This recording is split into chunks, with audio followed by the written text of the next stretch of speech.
Alrighty traders, it's TaeganAdventures again, and with all the GoFest craziness and all that crap, we have unlocked ourselves 3 weeks of new raid bosses in Pokemon Go. Actually, not so new raid bosses in Pokemon Go. This first week is all about dragon types. More dragon types will be appearing in raids, eggs, as well as in wild spawns. Basically, the coming week, starting from when this video goes up, will be all about dragon types. And tying in with the dragon type theme, Rayquaza will be in tier 5 raids in Pokemon Go. Yes, I'll be pronouncing it Rayquaza for the rest of the video, just like Lockstin does in his videos. So, without further ado, let's just go over this familiar face in tier 5 raids, Rayquaza. So Rayquaza does have some pretty legendary stats of 213 HP, 284 base attack, and 170 base defense. Now its base defense is on the low end of the spectrum, but its base attack and its base HP are pretty damn good. In particular, its base attack of 284 ranks it 14th out of all the available Pokemon in Pokemon Go. Rayquaza is a dragon and flying type, so it does get a lot of the dragon and flying type stat moves, such as Dragon Tail and Air Slash for its fast moves, and Outrage and Aerial Ace for its charge moves. It also gets Ancient Power as its form of coverage charge move, and that's mainly to hit ice and flying types for super effective damage, particularly ice types, because Rayquaza is weak to ice, so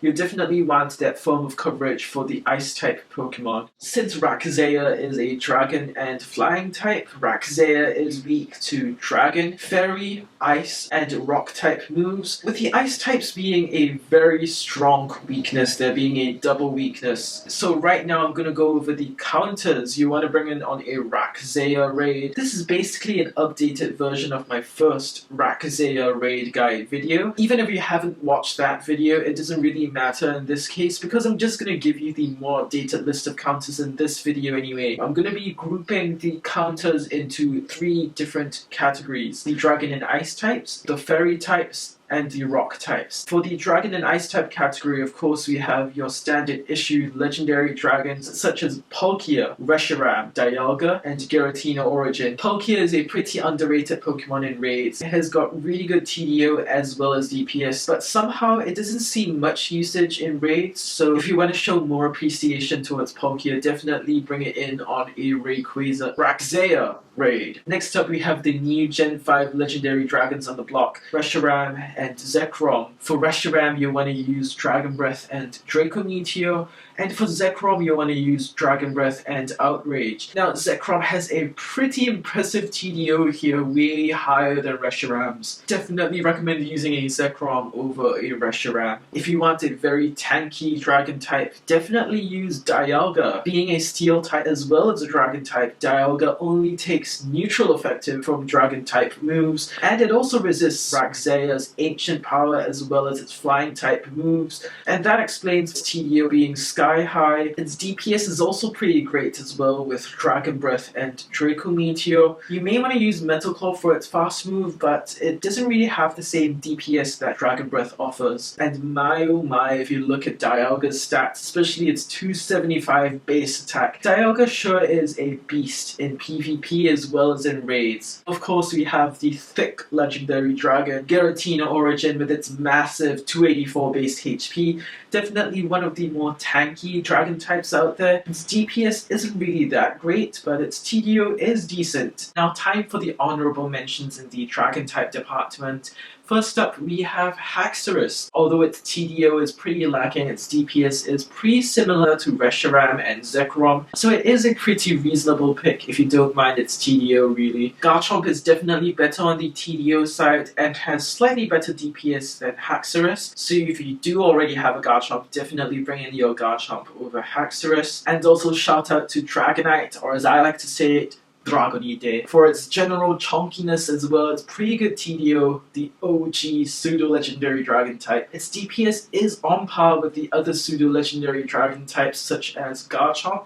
It's just now lacking in terms of the TDO when compared to Garchomp. And of course, Hydreigon deserves to be on the list just for being a new Gen 5 dragon type Pokemon, as well as being a pseudo-legendary Pokemon. Although it doesn't have the DPS nor the TDO to back up its prowess, I still feel like it deserves at least a mention here. Now on to the Ice type department, and really this first Pokemon can also be considered a Dragon type counter. Kyurem. Kyurem doesn't have any Ice type fast moves, it only has Dragon type fast moves, but even with the combination of Dragon Breath and Blizzard, Kyurem still does a lot of DPS here, as well as some pretty significant TDO, pretty good TDO here of 426, as well as some pretty good stats actually. 246 base attack, 245 base HP is definitely no slouch. Next up we have the OG good Ice type, chonky boy himself, Mamoswine. Mamoswine has been one of the few Ice types that stood the test of time here in Pokemon Go, with the Powder Snow and Avalanche combination having really good DPS here, as well as excellent TDO. Really, if there's one Ice type you should bring, it is definitely going to be Mamoswine, without a doubt. Weavile comes in here in a really close second with its Ice Shard and Avalanche combination, as well as its high attack stat of 243 base attack.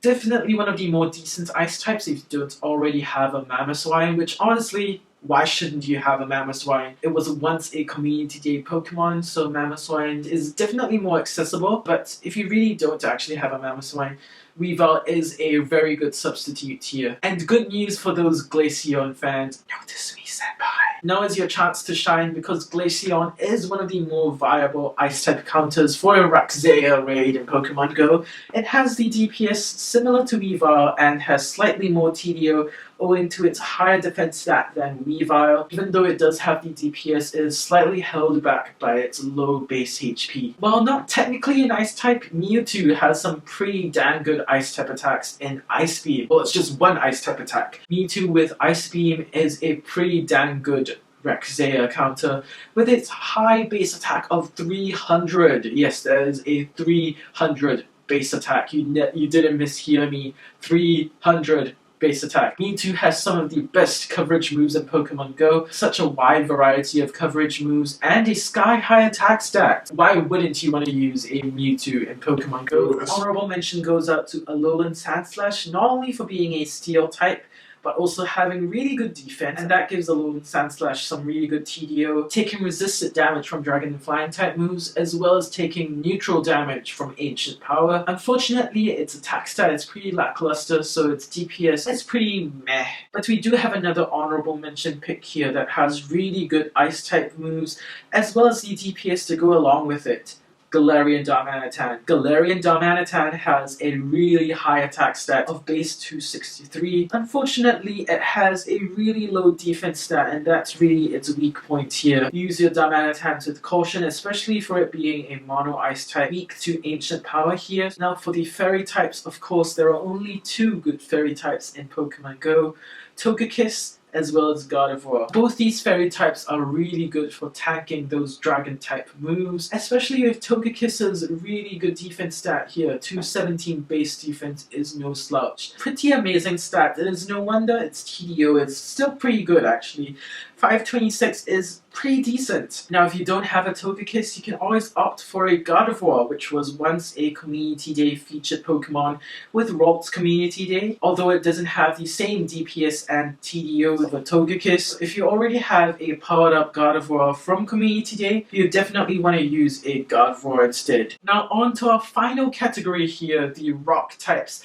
And of course we have our standard issue Rock types, our trusty Tyranitar, Terrakion, Rampardos. I need not explain further, but Tyranitar, Terrakion, and Rhyperior have some of the best DPS for Rock-type Pokemon in Pokemon Go. By far the best in terms of the TDO category goes to Rhyperior, with Rock Wrecker as its Community Day event move definitely puts Rhyperior up there as the king of the Rock types. But if you don't already have a Rhyperior with Rock Wrecker, Stone Edge would do as well. Otherwise, you can always use a Tyranitar with Smackdown and Stone Edge. Even if you don't have a Tyranitar, you can always fall back on your Terrakions or your Rhyperiors. Definitely stock up on your Rhyperiors and Tyranitars. Terrakions as well, just so you can bring them out in raids in Pokemon Go. Honorable mentions go out to Jigglypuff here for having some pretty good TDO. Unfortunately, it's held back by its own stats, being pretty mediocre at best. Doesn't really have the best of stats here.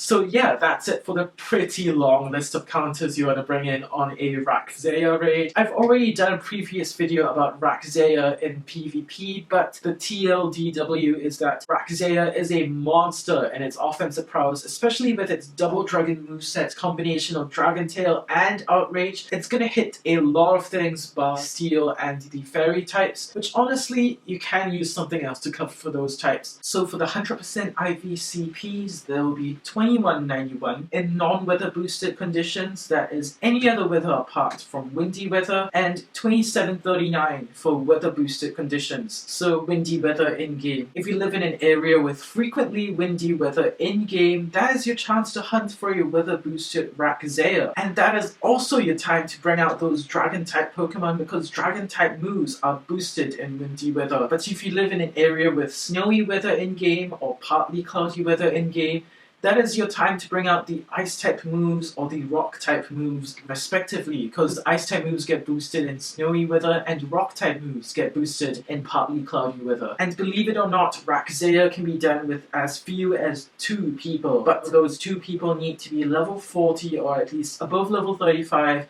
and have fully powered up Pokemon, fully optimized and everything. So if you are one of those people who have fully powered up counters with the optimal IVs and movesets, great. You just need one other person with you who is just like you, fully optimized, powered up and everything, and great, you're done. But if your counters aren't really that optimized, say maybe they don't have the right IVs or the right moves, then you may need up to 5 people for Rayquaza. Rayquaza doesn't have the highest defense stats, so at best, So in the worst case scenario, you only need about 5 people to take on Rayquaza, assuming you bring the right counters in the first place. Don't bring Pidgeys or Rattatas or lame Magikarp. And that brings me to the end of this episode of Raid Royale. I hope you at least learned something about Rayquaza. If you want to check out my Rayquaza meta guide, you should totally check out my old video. Definitely check out that video up there if you want to learn more about Rayquaza. I've also left some information down in the description. You can click the links below to learn more about Rayquaza in Pokemon Go. But otherwise, there's nothing else to say apart from this has been TaeganAdventures. You've just watched a video of Raid Royale. I'll see you in the next one. Peace out.